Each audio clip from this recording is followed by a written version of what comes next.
Desha të bëj një pyetje që lidhet me të drejtën tuaj për të njoftuar, për të dëgjuar dhe për të mbrojtur. Në kërkesën e datës 19/9, ju vini në dijen e Këshillit Bashkiak që keni mësuar nga media që po zhvillohet një procedurë për shkartimin tuaj. Dhe kërkoni që të dëgjojeni dhe të jepni sqarime. Ndërkohë me shkresën e datës 22/9, keni marrë dieni për datën dhe orën e zhvillimit të mbledhjes, por jo për shkaqet e shkartimit apo shpjegime më të hollësishme.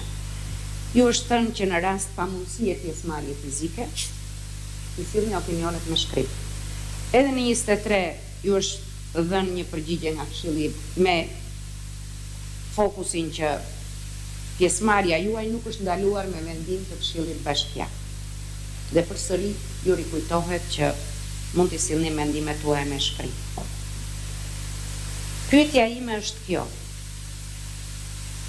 Mendoni ju që pjesëmarrja juaj fizike do të evidentonte ndonjë argument të përmbledhur, pavarësisht se ju i shtjelluat dhe për hir të së vërtetës unë pata pak dilemë nëse e bëja pyetjen, apo ju megjithatë dua të qëndroj në këtë kontekst. Diçka që ju mendoni do të kishte ndryshuar pasojat e asaj vendimmarrje, dhe nëse krijoi vështirësi vetëm koha e shkurtër në përgatitjen e një opinioni me shkrim, apo kishte arsye të tjera që ju mendonit ishin pikat forta për të evidentuar që ju të sqaronit vetë drejt për drejt dhe fizikisht në sallë ato që ju vlerësoni të rëndësishme për vendimmarrje. Nderuar zonjë gjyqtari, ju falenderoj shumë për pyetjen.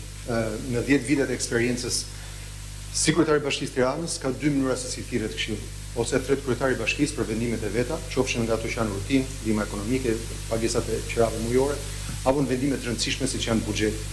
Ka dhe një mënyrë tjetër kur e thret Këshilli. Kur e thret kryetari, është kryetari që fton Këshillin. Kur e thret Këshilli, Këshilli duhet të ftojë kryetarin.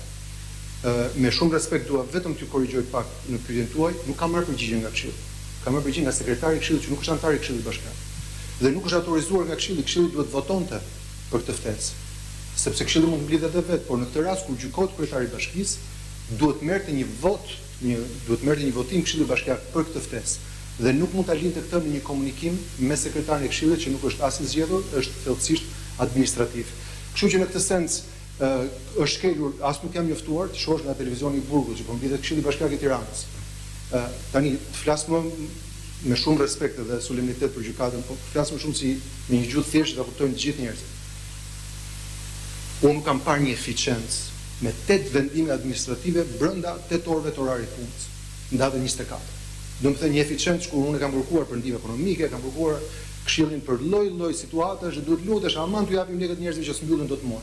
Një eficiencë shembullore që fillon me Këshillin Bashkiak dhe mbaron me dekretin e presidentit është mbreslëndse për eficiencën e shtetit tonë.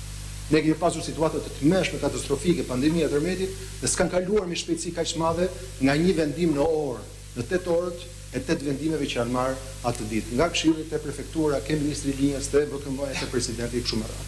Kështu që në këtë sens ky është fshati që duket. Nuk ka nevojë për kallauzin tim, sepse kjo kuptohet shumë qartë që më është mohuar njoftimi, më është mohuar ftesa, më është mohuar e drejta për që në aty. A do kisha fuqi që të ndroja mendimin e tyre? Këtë skemi si ta zbulojnë përsa kohë që nuk ma dhanë këtë mundësi. Unë besoj që fjalët kanë peshë. Edhe unë besoj që kur njerëz u jepen mundësia që të shprehen, në të kundërt, diferenca do të ishte, ju keni bërë diferencën me këtë vendim sot. Diferenca që keni bërë është ja si bëhet një proces ku ne dëgjojmë pak. Dhe unë besoj që për njerëz, prandaj thash, fyerja më e rëndë e jetësime se mund të bëhen nga njerëz që e dinin për ditë për kushtimin tim. Dhe që ju lutesha të vinin për vendime sepse Tirana siç e keni parë që një kantier të 10 vite. Dhe prandaj them eficienca me të cilën shkoi nga padrejtësia në padrejtësi, me një ritëm, një shpejtësi të jashtëzakonshme, ishte thellësisht mbreslëndse. Dhe për këtë them nuk e di si do të ishte vendimi i tyre nëse do t'i shkoja në sy dhe do t'ju kujtoja pikërisht këto skenar. Edhe ndoshta do t'ju kujtoja edhe faktin që nesër mund të jenë ata viktimë e kësaj padrejtësie. Nesër dikush ju jap vetëm një shembull prej punës që kam pasur, kryetari i Bashkisë Medellинit u rrëmbye nga një organizatë terroriste FARC.